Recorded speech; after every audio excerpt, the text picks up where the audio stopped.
जय श्री कृष्णा। राधे राधे। आप सभी को कार्तिक पूर्णिमा की हार्दिक शुभकामनाएं। कार्तिक पूर्णिमा को हिंदू धर्म का सबसे पवित्र महीना माना जाता है। यूं तो पूर्णिमा प्रत्येक मास के शुक्ल पक्ष का 15वां दिन होता है, लेकिन कार्तिक मास की पूर्णिमा का बहुत ही महत्व माना गया है। इस दिन हिंदू धर्म में गंगा स्नान की भी परंपरा है। अगर गंगा में स्नान ना कर सकें तो घर पर ही नहाने के पानी में गंगा जल मिलाकर स्नान करें। उसके बाद में सूर्य देव को अर्घ्य देना चाहिए। ऐसा करने से माना जाता है कि मनुष्य को अपने किए हुए पापों से मुक्ति मिलती है। कार्तिक पूर्णिमा के दिन स्नान इत्यादि करके गरीबों को कुछ न कुछ दान पुण्य अवश्य करना चाहिए। ऐसा करने से उसका 1000 गुना फल हमें प्राप्त होता है। इस दिन बहुत सारे लोग व्रत भी रखते हैं और व्रत का संकल्प इसी पूर्णिमा से लिया जाता है। कार्तिक पूर्णिमा के दिन भगवान विष्णु और माँ लक्ष्मी जी की पूजा की जाती है। कई जगहों पर भगवान श्री कृष्ण जी के विग्रह की पूजा भी की जाती है। इस दिन भगवान शिव की पूजा करने का भी खास विधान है, क्योंकि उन्होंने आज के दिन ही तारकासुर नामक राक्षस का वध किया था। तो आइए अपने मंगल जीवन की कामना करते हुए सुनते हैं कार्तिक पूर्णिमा व्रत कथा। तो आप इस कथा को पूरी श्रद्धा से और प्रसन्नचित मन से सुने और ज्यादा से ज्यादा शेयर भी करें। पूर्णिमा तिथि सभी देवी देवताओं को समर्पित मानी गई है, इसीलिए इस दिन ज्यादा से ज्यादा भगवान का ध्यान करना चाहिए। शाम को चंद्रमा उदय होने पर चंद्रमा को पहले अर्घ्य दें और फिर भगवान को भोग लगाएं। कहा जाता है कि जो भी आपने भोग के लिए बनाया है, हलवा, खीर, कुछ भी, तो उसमें से एक हिस्सा निकाल कर गाय को अवश्य खिलाना चाहिए। उसी के बाद व्रत का पारण करना चाहिए। इस तरह विधि विधान से अगर हम व्रत करते हैं तो हमारी मनोकामना अवश्य पूरी होती है और श्री हरि विष्णु के आशीर्वाद से हमारा जीवन मंगलमय रहता है। तो चलिए पहले सुनते हैं वैशाख पूर्णिमा की व्रत कथा। बोलो श्री हरि विष्णु की जय हो। द्वापर युग में एक बार यशोदा मैया ने श्री कृष्ण से कहा कि तुम सारे संसार के उत्पादनकर्ता पालनहारी हो। कोई ऐसा व्रत बताओ जिसके करने से मृत्यु लोक में स्त्रियों को विधवा होने का भय ना रहे तथा वह व्रत मनुष्य की सभी मनोकामनाएं पूर्ण करने वाला हो। तो श्री कृष्ण भगवान बोले कि महिलाओं को सौभाग्य की प्राप्ति के लिए 32 पूर्णिमाओं का व्रत करना चाहिए।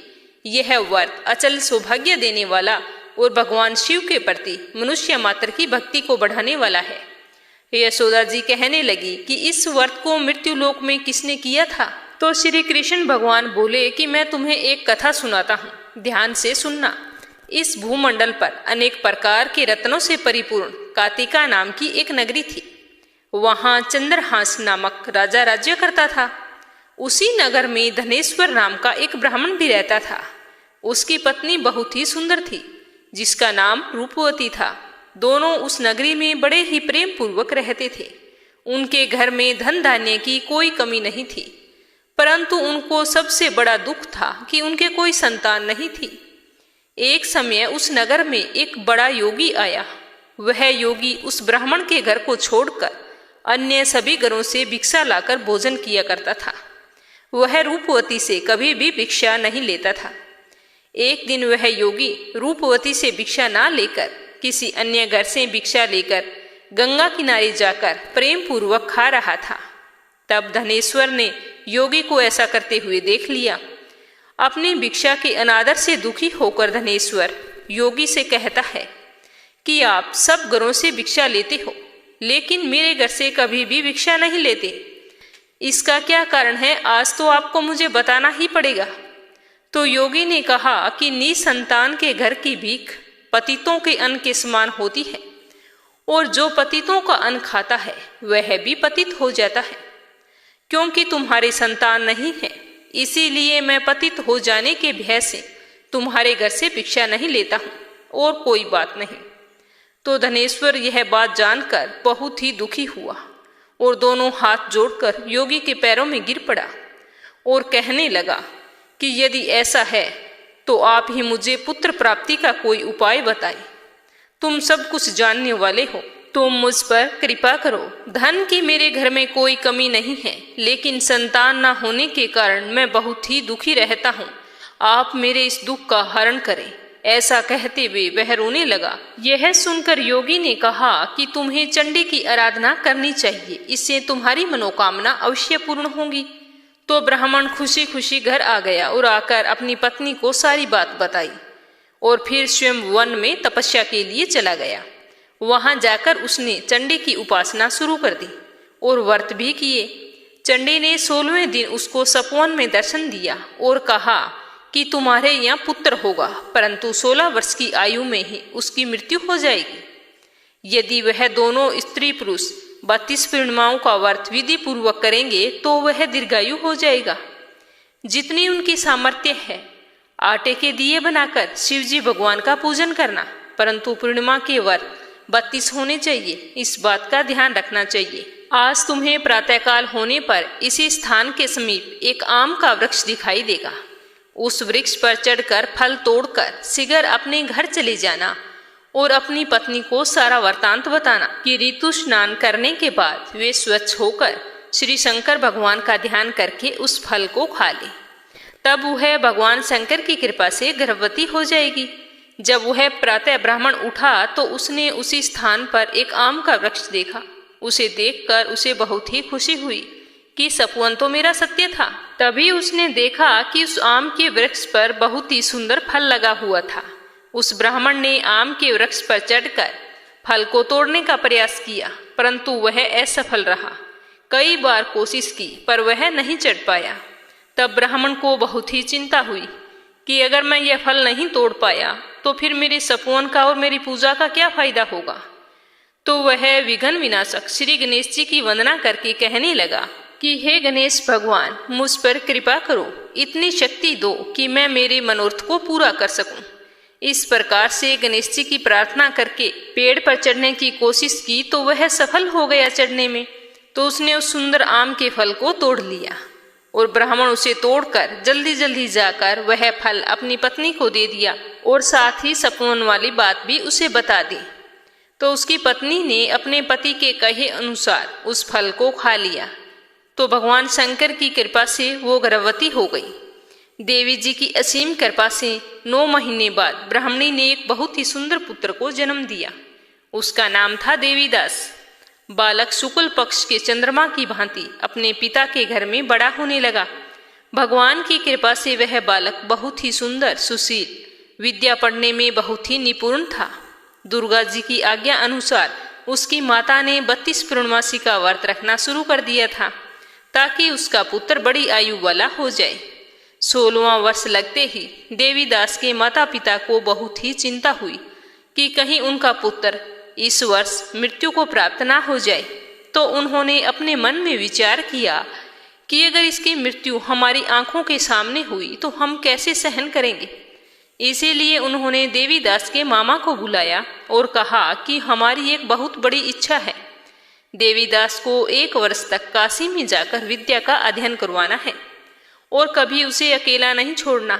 इसीलिए तुम इसके साथ चले जाओ और 1 वर्ष के पश्चात इसे वापस ले आना। तो उसके मामा ने कहा ठीक है, जैसा आप कहोगे मैं वैसा ही करूँगा। तो उसके माता पिता ने देवीदास को एक घोड़े पर बैठाकर खाने पीने का सारा प्रबंध कर मामा के साथ विदा कर दिया, परंतु यह बात उन्होंने मामा को या किसी और को नहीं बताई। मामा भांजे के चले जाने के बाद धनेश्वर अपनी पत्नी के साथ माता भगवती के सामने मंगल कामना तथा दीर्घायु के लिए भगवती की आराधना करने लगी। पूर्णमासी के व्रत तो शुरू किए हुए थे, तो इस प्रकार बराबर उन्होंने 32 पूर्णमासी के व्रतों को उन्होंने पूरा कर दी। उधर वो मामा भांजे घर से चलने के बाद कुछ दिनों बाद एक गांव में रात बिताने के लिए ठहरे। जहां पर वो ठहरे थे वहां पर ब्राह्मण की एक सुंदर लड़की का विवाह होने वाला था। जिस धर्मशाला में वर और बारात के बाकी लोग रुके हुए थे उसी धर्मशाला में देवीदास और उसके मामा ठहर गए। उधर कन्या को तेल आदि चढ़ाने के बाद जब लगन का समय आया तो वर की तबीयत खराब हो गई। वर के पिता ने अपने परिवार वालों से विचार विमर्श करके कहा कि यह देवीदास मेरे पुत्र जैसा है, मैं इसके साथ एक बार लगन करवा देता हूँ और बाकी सारे कार्य बाद में मेरे बेटे के साथ पूरे हो जाएंगे। ऐसा कहने के बाद वर का पिता देवीदास को मांगने के लिए उसके मामा के पास गया और उन्हें सारी बात बताई। तो देवीदास के मामा ने कहा कि कन्यादान में जो कुछ मिलेगा वो सब हमें दे देना है। तो वर के पिता ने बात स्वीकार कर ली। इसके बाद देवीदास का विवाह उस कन्या के साथ संपन्न हो गया। इसके बाद देवीदास और उसकी पत्नी को भोजन परोसा गया तो देवीदास भोजन ना कर सका। वो मन ही मन विचार करने लगा कि ना जाने यह किसकी पत्नी होगी, मैंने ये क्या कर दिया। यह सोचकर उसकी आंखों में आंसू आ गए। तब वधू ने पूछा कि क्या बात है, आप इतने उदास क्यों हैं। तब उसने सारी बातें उसको बता दी। तब कन्या कहने लगी कि यह तो धर्म के खिलाफ है। अब तो आप ही मेरे पति हैं, मैंने आपके साथ फेरे लिए हैं, मैं आपकी पत्नी ही रहूंगी, किसी अन्य की नहीं।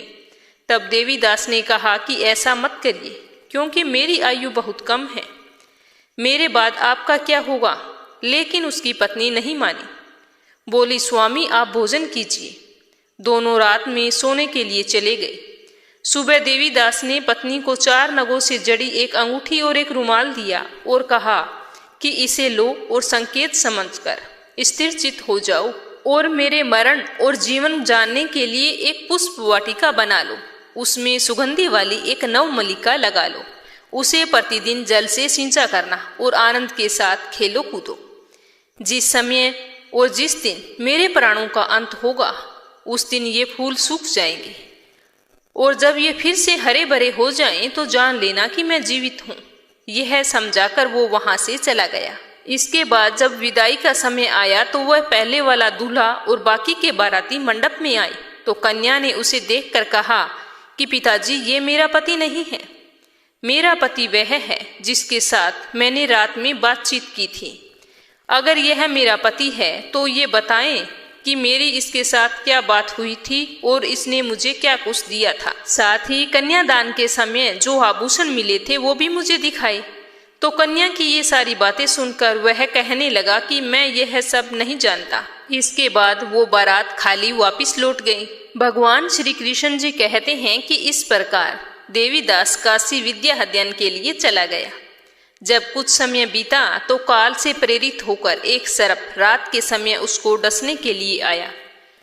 उस विषधर के प्रभाव से उसके शयन का स्थान चारों ओर से विष की ज्वाला से विषैला हो गया, परंतु व्रत के प्रभाव से वह उसको काट नहीं पाया, क्योंकि पहले ही उसकी माता ने 32 पूर्णमासियों का व्रत कर रखा था। नाकाम होने पर सर्प तो वापिस चला गया, लेकिन इसके बाद स्वयं काल वहां पर आया। उसने उसके शरीर से प्राणों को निकालने की कोशिश की, जिससे वह बेहोश होकर पृथ्वी पर गिर पड़ा। भगवान की कृपा से उसी समय माता पार्वती भगवान शंकर के साथ वहां से गुजर रही थी। तो उसको बेहोश दशा में देखकर पार्वती जी ने भगवान से प्रार्थना की कि इस बालक की माता ने पहले ही 32 पूर्णमासियों का व्रत पूरा कर लिया है, आप उसे प्राण दान दें। तो इस प्रकार भगवान शिव उसको प्राण दान दे देते हैं। पूर्णिमा व्रत के प्रभाव से काल को भी पीछे हटना पड़ा। देवीदास स्वस्थ होकर बैठ गया। उधर उसकी पत्नी उस काल की प्रतीक्षा किया करती थी। जब उसने देखा कि उस पुष्प वाटिका में सारे फूल सूख गए हैं तो उसको बहुत ही हैरानी हुई। लेकिन जब वाटिका फिर से हरी भरी हुई तो वह जान गई कि उसके पति को कुछ भी नहीं हुआ। यह देखकर वह बहुत खुश हुई और मन ही मन कहने लगी कि मेरे पति जिंदा हैं। फिर उसने अपने पिता से कहा कि पिताजी मेरे पति जिंदा हैं, आप उन्हें खोज कर लाएं। तो पिताजी ने कहा कि ठीक है।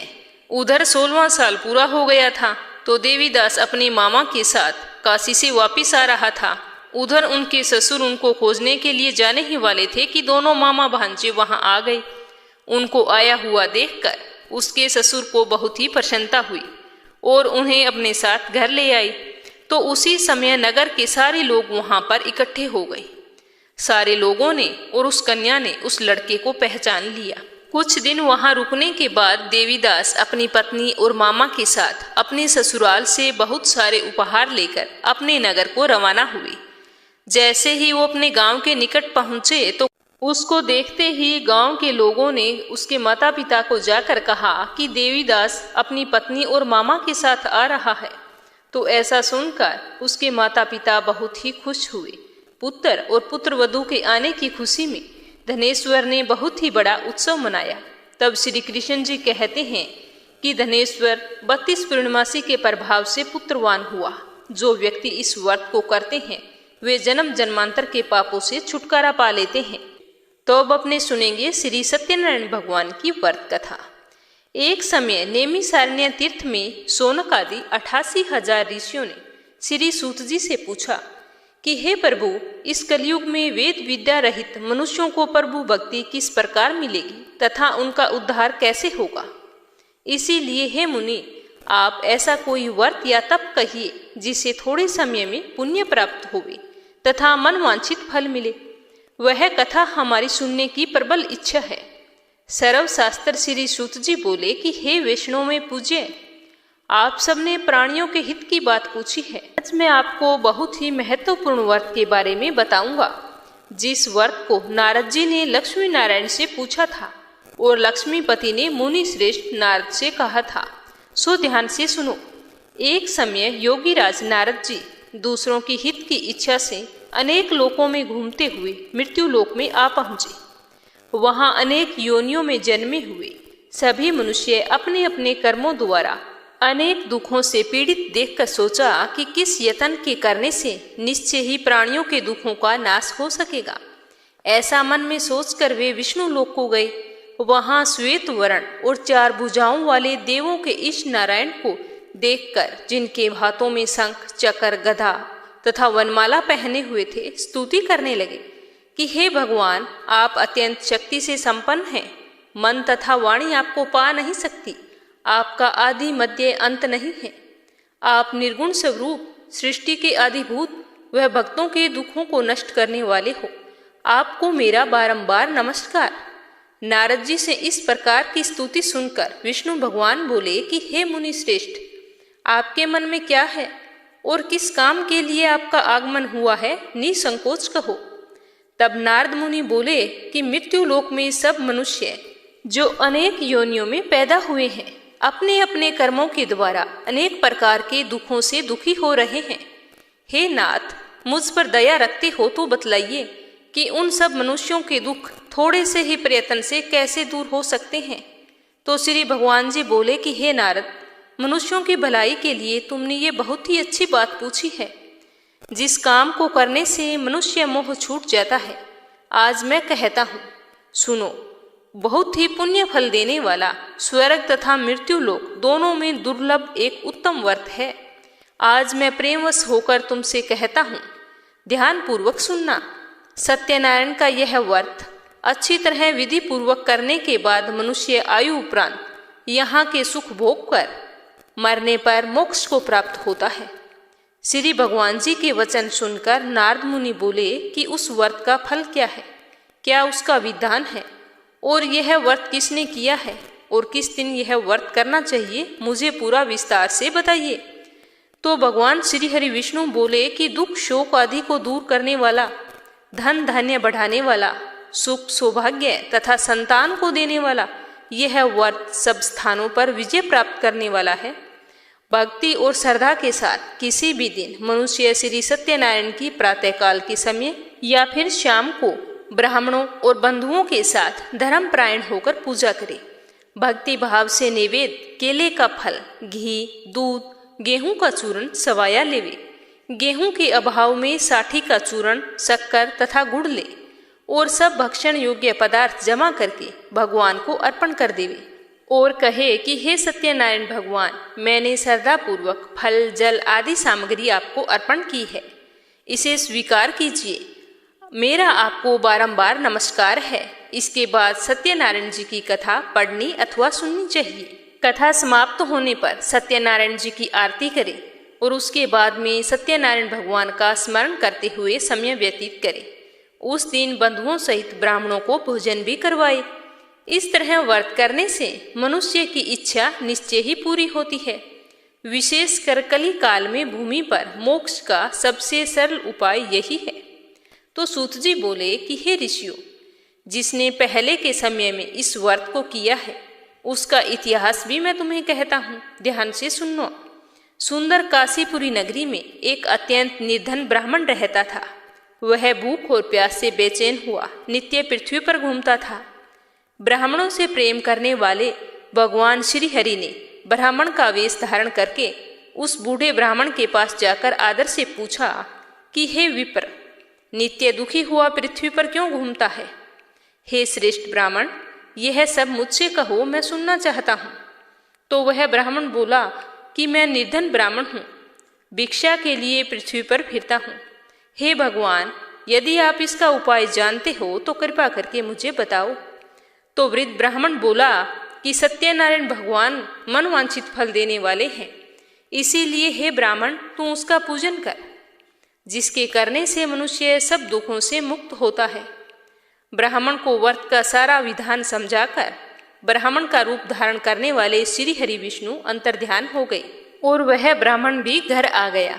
घर आकर वह सोचने लगा कि उस ब्राह्मण ने जिस व्रत के बारे में बताया था, मैं उसे अवश्य करूंगा, निश्चय ही मुझे फल प्राप्त होगा। ऐसा सोचते हुए इसे रात में ढंग से नींद भी नहीं आई। वह सवेरे उठकर सत्यनारायण के व्रत का निश्चय करके भिक्षा के लिए चला गया। उस दिन उस ब्राह्मण को भिक्षा में बहुत सारा धन मिला, जिससे बंधु बांधवों के साथ उसने सत्यनारायण भगवान का व्रत किया। इस व्रत को करने से वह ब्राह्मण सब दुखों से छूटकर अनेक प्रकार की संपत्तियों से युक्त हुआ। उस समय से वह ब्राह्मण हर महीने व्रत करने लगा। इस तरह सत्यनारायण भगवान के व्रत को जो भी मनुष्य करेगा वह सब दुखों से छूट जाएगा। तो इस तरह नारद जी से नारायण का कहा हुआ यह व्रत मैंने तुमसे कहा है। हे विप्रो, मैं और क्या कहूँ? तो ऋषि बोले कि हे मुनीश्वर, संसार में इस ब्राह्मण से सुनकर किस किसने व्रत किया, वह सब भी हम आज जानना चाहते हैं। इसके लिए हमारे मन में श्रद्धा है। तो सूत जी बोले कि हे मुनियों, जिसने उस व्रत को किया है वह सब सुनो। एक समय वह ब्राह्मण धन और ऐश्वर्य के अनुसार बंधु बांधवों के साथ व्रत करने को तैयार हुआ। उसी समय एक लकड़ी बेचने वाला बूढ़ा ब्राह्मण आया और बाहर लकड़ियों को रखकर ब्राह्मण के मकान में गया। प्यास से दुखी लकड़हारा उनको व्रत करते देखकर ब्राह्मण को नमस्कार करके कहने लगा कि आप यह सब क्या कर रहे हैं, इसके करने से क्या फल मिलता है, कृपा करके मुझे बताओ। तो ब्राह्मण ने कहा कि सब मनोकामनाओं को पूरा करने वाला यह सत्यनारायण भगवान का व्रत है, इसी की कृपा से मेरे यहाँ धन धान्य की वृद्धि हुई है। तो ब्राह्मण से इस व्रत के बारे में जानकर लकड़हारा बहुत ही प्रसन्न हुआ। चरणामृत ले प्रसाद खाने के बाद वह अपने घर को आया। तो लकड़हारे ने अपने मन में इस प्रकार संकल्प किया कि आज गांव में लकड़ी बेचने से जो धन मुझे मिलेगा, उसी से सत्यनारायण देव का उत्तम व्रत आज मैं भी करूंगा। तो यह मन में विचार करके वह बूढ़ा लकड़हारा लकड़ियां अपने सर पर रखकर जिस नगर में धनवान लोग रहते थे, वह ऐसे सुंदर नगर में गया। उस रोज वहां उसे लकड़ियों के दाम पहले दिनों से चौगुना मिले। तो वह बूढ़ा लकड़हारा बहुत ही खुश हुआ और दाम लेकर पके केले के फल, शक्कर, घी, दूध, दही और गेहूं का चूरन, सत्यनारायण भगवान के व्रत की कुल सामग्रियों को लेकर अपने घर आ गया। फिर उसने अपने भाइयों को बुलाकर विधि विधान के साथ सत्यनारायण भगवान का पूजन किया और व्रत किया। उस व्रत के प्रभाव से वह बूढ़ा लकड़हारा धन पुत्र आदि से युक्त हुआ, संसार के समस्त सुखों को भोगकर बैकुंठ को चला गया। तो सूत जी बोले कि हे श्रेष्ठ मुनियों, अब मैं आगे की कथा कहता हूँ, सुनो। पहले समय में उल्कामुख नाम का एक बुद्धिमान राजा था। वह सत्यवक्ता और जितेंद्रिय था। प्रतिदिन देव स्थानों पर जाता था तथा गरीबों को धन देकर उनके कष्ट दूर करता था। उसकी पत्नी कमल के समान मुख वाली सती साध्वी थी। भद्रशिला नदी के तट पर उन दोनों ने श्री सत्यनारायण भगवान का व्रत किया। उसी समय में वहां एक साधु वैश्य आया। उसके पास व्यापार के लिए बहुत सारा धन था। वह नाव को किनारे पर ठहराकर राजा के पास आ गया और राजा को व्रत करते हुए देखकर विनय के साथ पूछने लगा कि हे राजन, भक्ति युक्त चित्त से आप यह क्या कर रहे हैं? मेरी भी सुनने की इच्छा है, सो आप मुझे बतलाइए। तो राजा बोला कि हे साधु, अपने बांधुओं के साथ पुत्र आदि की प्राप्ति के लिए महाशक्तिमान सत्यनारायण भगवान का व्रत और पूजन किया जा रहा है। तो राजा के वचन सुनकर साधु आदर से बोला कि हे राजन, मुझे इसका सारा विधान बताओ, मैं भी आपके कहे अनुसार इस व्रत को करूंगा। मेरे भी कोई संतान नहीं है और मुझे विश्वास है कि व्रत करने से निश्चय ही होगी। तो राजा से व्रत का सारा विधान सुनकर व्यापार से निवृत्त होकर वह आनंद के साथ घर गया। साधु ने अपनी पत्नी को संतान देने वाले उस उत्तम व्रत के बारे में बताया और कहा कि जब मेरे संतान होगी तब मैं भी इस व्रत को करूंगा। साधु ने ऐसे वचन अपनी पत्नी लीलावती से कहे। एक दिन उसकी स्त्री लीलावती पति के साथ आनंदित हो सांसारिक धर्म में प्रवृत्त होकर सत्यनारायण भगवान की कृपा से गर्भवती हो गई तथा उसने 10वें महीने बहुत ही सुंदर कन्या को जन्म दिया। वह कन्या दिनों दिन इस तरह बढ़ने लगी जैसे शुक्ल पक्ष का चंद्रमा बढ़ता हो। कन्या का नाम कलावती रखा गया। तब लीलावती ने बड़े ही मीठे शब्दों में अपने पति से कहा कि आपने जो संकल्प किया था कि मैं सत्यनारायण भगवान का व्रत करूंगा तो आप उसे करिए। तो साधु बोला कि हे प्रिय, इसके विवाह पर करूंगा। इस प्रकार वह अपनी पत्नी को आश्वासन देकर नगर को चला गया। कलावती पितृगृह में वृद्धि को प्राप्त हो गई। साधु ने जब नगर में सखियों के साथ अपनी पुत्री को देखा तो तुरंत दूत बुलाकर कहा कि पुत्री के वास्ते कोई सुयोग्य वर देखकर लाओ। साधु की आज्ञा पाकर दूत कंचन नगर पहुंचा और बड़ी खोज भाल करके लड़की के लिए सुयोग्य वाणिक पुत्र को ले आया। उस सुयोग्य लड़के को देखकर साधु ने अपने बंधु बांधवों सहित प्रसन्नचित हो अपनी पुत्री का विवाह उसके साथ कर दिया। किंतु दुर्भाग्य से उस समय भी वह उस व्रत को करना भूल गया। तब भगवान क्रोधित हो गए और श्राप दिया कि तुझे दारुण दुख प्राप्त होगा। एक बार वह साधु अपने जवाई को लेकर समुद्र के समीप स्थित रतनपुर नगर में गया। वहां दोनों ससुर जमाई चंद्रकेतु राजा के उस नगर में व्यापार करने लगे। एक रोज भगवान सत्यनारायण की माया से प्रेरित कोई चोर राजा का धन चुराकर भागा जा रहा था, किंतु राजा के दूतों को आता देखकर उस चोर ने घबराकर भागते हुए राजा के उस धन को वहीं छुपा दिया जहां वो ससुर जमाई ठहरे थे। जब दूतों ने उस साधु वेश्या के पास राजा के धन को देखा तो दोनों को बांध कर ले गए और प्रसन्नता से दौड़ते हुए राजा के समीप जाकर बोले कि हम 2 चोर पकड़कर लाए हैं, देखकर आज्ञा दें।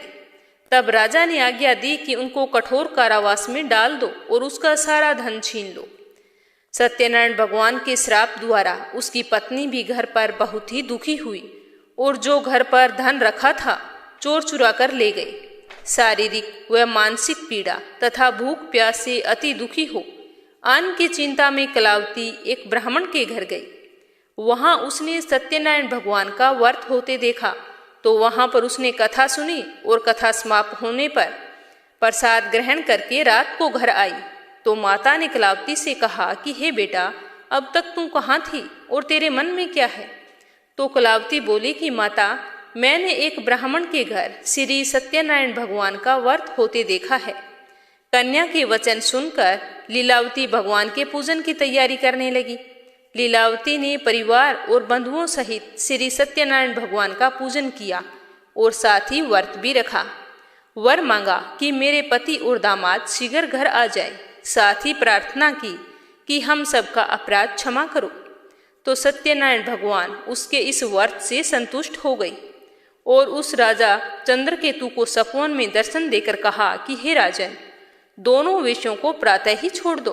उनका सारा धन जो तुमने लिया है वो दे दो, नहीं तो मैं तेरा धन, राज्य, पुत्र सब नष्ट कर दूंगा। राजा से ऐसे वचन कहकर सत्यनारायण भगवान अंतर्ध्यान हो गए। प्रातःकाल राजा चंद्रकेतु ने सभा में अपना सपवन सुनाया। फिर दोनों वाणिक पुत्रों को कैद से मुक्त करके सभा में बुलाया। दोनों ने आते ही राजा को नमस्कार किया तो राजा ने बड़े ही मीठे वचनों से कहा कि हे महानुभावों, तुम्हें भावी विष ऐसा कठिन दुख प्राप्त हुआ है, अब तुम्हें कोई व्यय नहीं। ऐसा कहकर राजा ने उनको नए नए वस्त्र आभूषण पहनाए तथा जितना उनका धन लिया था उसने दुगना धन देकर आदर सहित विदा किया। तब दोनों ससुर जवाई अपने घर को चल दिए।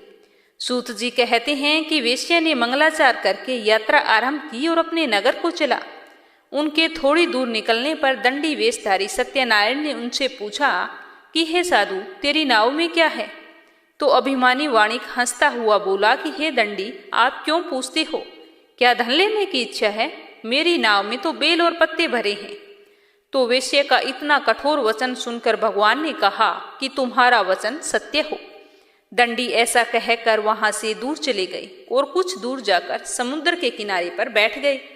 दंडी के जाने के बाद वेश्या ने नित्य क्रिया करने के बाद जैसे ही अपनी नाव को ऊंचा उठा देखा तो अचंबा किया और पास आकर देखा तो नाव में तो बेल और पत्ते भरे थे। ये देखकर मूर्छित होकर जमीन पर गिर पड़ा।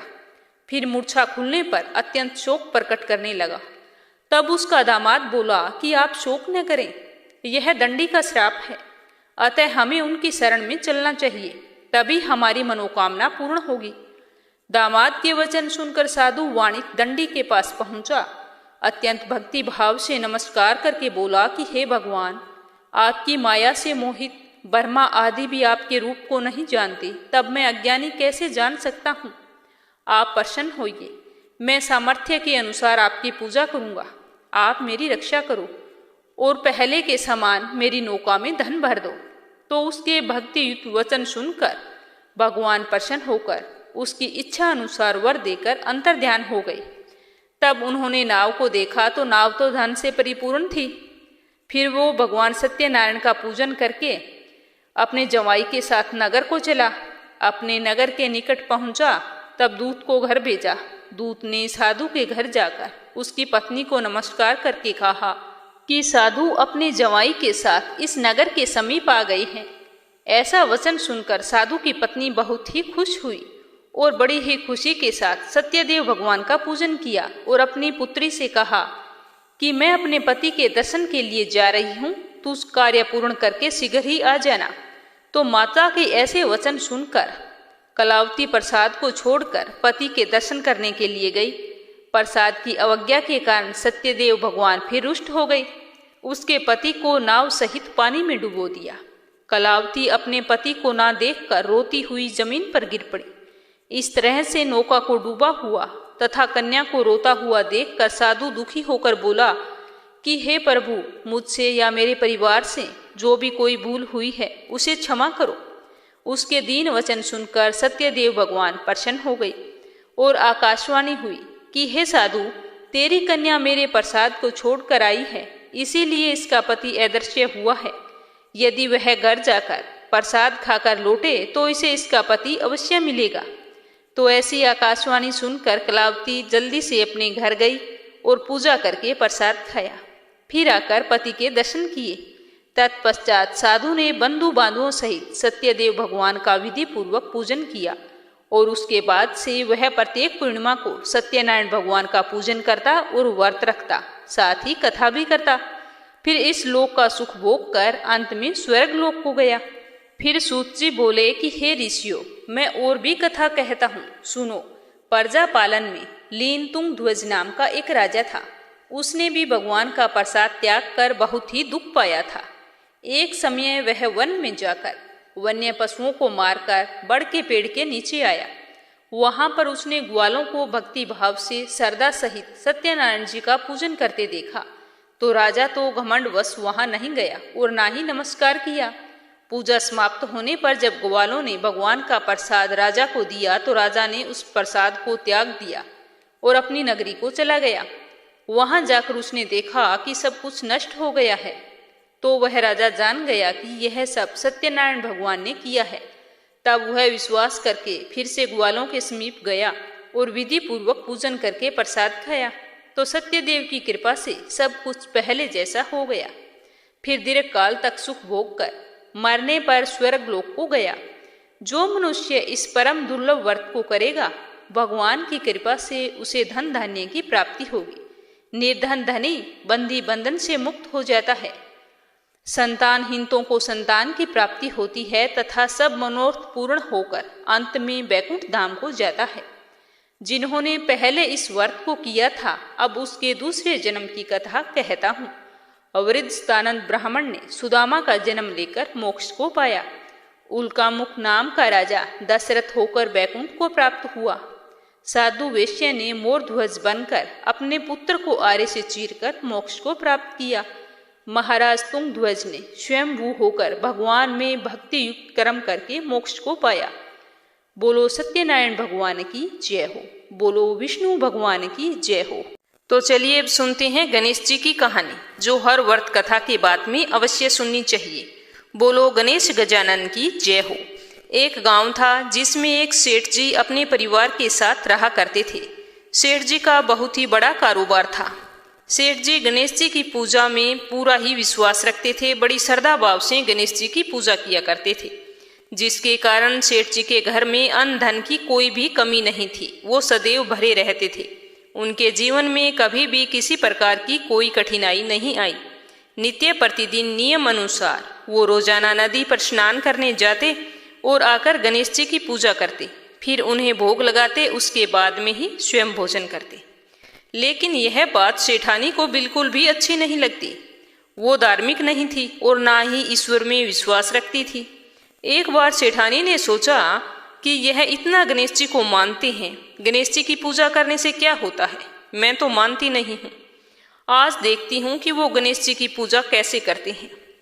तो यह सोचकर जब दूसरे दिन सेठ जी नदी पर स्नान करने के लिए जाते हैं, तो सेठानी जी पीछे से गणेश जी की मूर्ति को उठाकर कपड़े से ढककर बगीचे में ले जाकर जमीन में दबा देती है। जब सेठ जी स्नान करके नदी से घर पर आते हैं तो देखते हैं कि गणेश जी की मूर्ति नहीं है मंदिर में। तो वो सेठानी से पूछते हैं कि गणेश जी की मूर्ति मंदिर में नहीं है, कहाँ गई? तो सेठानी बोलती है कि मुझे मालूम नहीं। सेठ जी ने घर में इधर उधर सारे मूर्ति को बहुत ढूंढा, लेकिन मूर्ति तो नहीं मिली। तो मूर्ति को भोग नहीं लगा पाए, इसीलिए सेठ जी ने खुद भी अन्न जल का त्याग कर दिया और गणेश जी से प्रार्थना करने लगे कि हे प्रभु, मुझसे कौन सी गलती हो गई जो आप मुझसे नाराज होकर मुझे छोड़कर ही चले गए। अगर आप अपनी कृपा दृष्टि मुझ पर बरसाते हो तो हे प्रभु मुझे दर्शन दीजिए। तो सेठ ने मन ही मन सोचा कि जब तक मुझे गणेश जी की मूर्ति नहीं मिल जाती, मुझे दर्शन नहीं दे देते, तब तक मैं अन्न जल का त्याग करता हूँ। तो उस दिन पूरा दिन ऐसे ही निकल गया। शाम को सेठ जी भूखे प्यासे सो गए। गणेश जी सेठ जी की भक्ति से प्रसन्न हो गए। जब सेठ जी सो गए तो सेठ जी के सपन में गणेश जी भगवान एक छोटे से चूहे के साथ खेल रहे होते हैं दिखाई देते हैं और चूहे को बाद में खाने के लिए लड्डू देते हैं। चूहा लड्डू लेकर बगीचे में जाता है और एक जगह से जमीन खोदता है और लड्डू वहीं पर डाल देता है और अचानक से सेठ जी की नींद खुल जाती है। तो सेठ जी भागकर बगीचे में जाते हैं और उसी जगह को खोदते हैं जहां उन्होंने सपने में लड्डू को दबाते हुए देखा था। तो थोड़ी देर जमीन खोदने पर कपड़े में लपेटे हुए गणेश जी की मूर्ति उन्हें मिल जाती है। सेठ जी गणेश जी की मूर्ति को पाकर बहुत ही खुश होते हैं और वापिस लाकर मंदिर में स्थापित कर देते हैं। तो यह देखकर सेठानी को बहुत ही आश्चर्य होता है कि सेठ जी को यह मूर्ति मिली कहाँ से। तो वो भागकर सेठ जी के पास आती है और पूछती है कि ये मूर्ति आपको कहाँ से मिली। तो सेठ जी ने सारा वृत्तांत उन्हें सच सच बता दिया। तो यह बात जानकर सेठानी जी को खूब आश्चर्य हुआ। सेठानी जी के मन में श्रद्धा और विश्वास जाग गया और मन ही मन गणेश भगवान का स्मरण करते हुए उनकी सच्ची भक्त बन गई और सेठ जी को सारी सच्चाई बता दी और कहा कि मुझसे बहुत ही बड़ा अपराध हो गया था। अब से हम दोनों पति पत्नी प्रेम सहित गणेश जी भगवान की पूजा आराधना किया करेंगे। उनकी पूजा में कभी भी कोई कमी नहीं आने देंगे। यह सुनकर सेठ जी बहुत ही प्रसन्न हो गए और दोनों पति पत्नी गणेश जी को प्रणाम करते हुए बोले, बोलो गणेश गजानन की जय हो। हे गणेश भगवान, जैसी कृपा आपने सेठ और सेठानी पर की वैसी हम पर भी करना। कहानी कहने वाले पर, कहानी सुनने वाले पर सभी की सारी मनोकामनाएं पूर्ण करना। लपसी और तपसी की कहानी। एक लपसी था, एक तपसी था। तपसी हमेशा भगवान की तपस्या करता था, लेकिन उसे चोरी करने की आदत थी। लपसी हमेशा सवा सेर की लापसी बनाता और पहले भगवान को भोग लगाता, उसके बाद में स्वयं भोजन करता। दोनों भाइयों का यही नियम था। तो एक दिन कोई बात को लेकर दोनों में कहासुनी हो गई। तो तपसी बोला कि मैं रोजाना भगवान की तपस्या करता हूँ, इसीलिए मैं बड़ा हूँ। तो लपसी बोला कि मैं रोज भगवान को सवा सेर लापसी का भोग लगाता हूँ, इसीलिए मैं बड़ा हूँ। ऐसा कहते हुए दोनों जोर जोर से लड़ने लगे। तभी वहां से नारद जी गुजर रहे थे। दोनों को लड़ता हुआ देखकर वहां आए और उनसे पूछा कि तुम दोनों लड़ क्यों रहे हो। तो दोनों ने अपने आप को बड़ा बताया और साथ में बड़ा होने का कारण भी बताया। तो नारद जी बोले कि मैं तुम्हारा फैसला कर दूंगा, कल आऊंगा, बता दूंगा भी कौन बड़ा है। दूसरे दिन लपसी और तपसी नहाकर अपनी रोज की भक्ति करने आए तो नारद जी ने छुपकर 1.25 करोड़ की एक एक अंगूठी उन दोनों के आगे रख दी। जैसे ही भक्ति करते हुए तपसी की नजर उस अंगूठी पर पड़ी तो उसने चुपचाप से उठाई और अपने पैर के नीचे दबा ली। लप्सी की नजर अंगूठी पर पड़ी, लेकिन उसने ध्यान नहीं दिया। उसने पहले भगवान को भोग लगाया और फिर स्वयं भोजन करने के लिए बैठ गया। थोड़ी देर बाद नारद जी सामने आए तो दोनों ने पूछा कि अब बताओ हम में से कौन बड़ा है। तो नारद जी ने तपसी से खड़ा होने के लिए कहा तो वो खड़ा हुआ तो उसके पैर के नीचे दबी हुई अंगूठी दिखाई दी। तो नारद जी ने तपसी से कहा, तपस्या तो तुम करते हो, इतनी तपस्या करने के बाद भी तुम्हारी चोरी करने की आदत नहीं गई। ये अंगूठी मैंने ही तुम दोनों के आगे रखी थी। मैं ये देखना चाहता था कि तुम दोनों में से किन के मन में लालच है।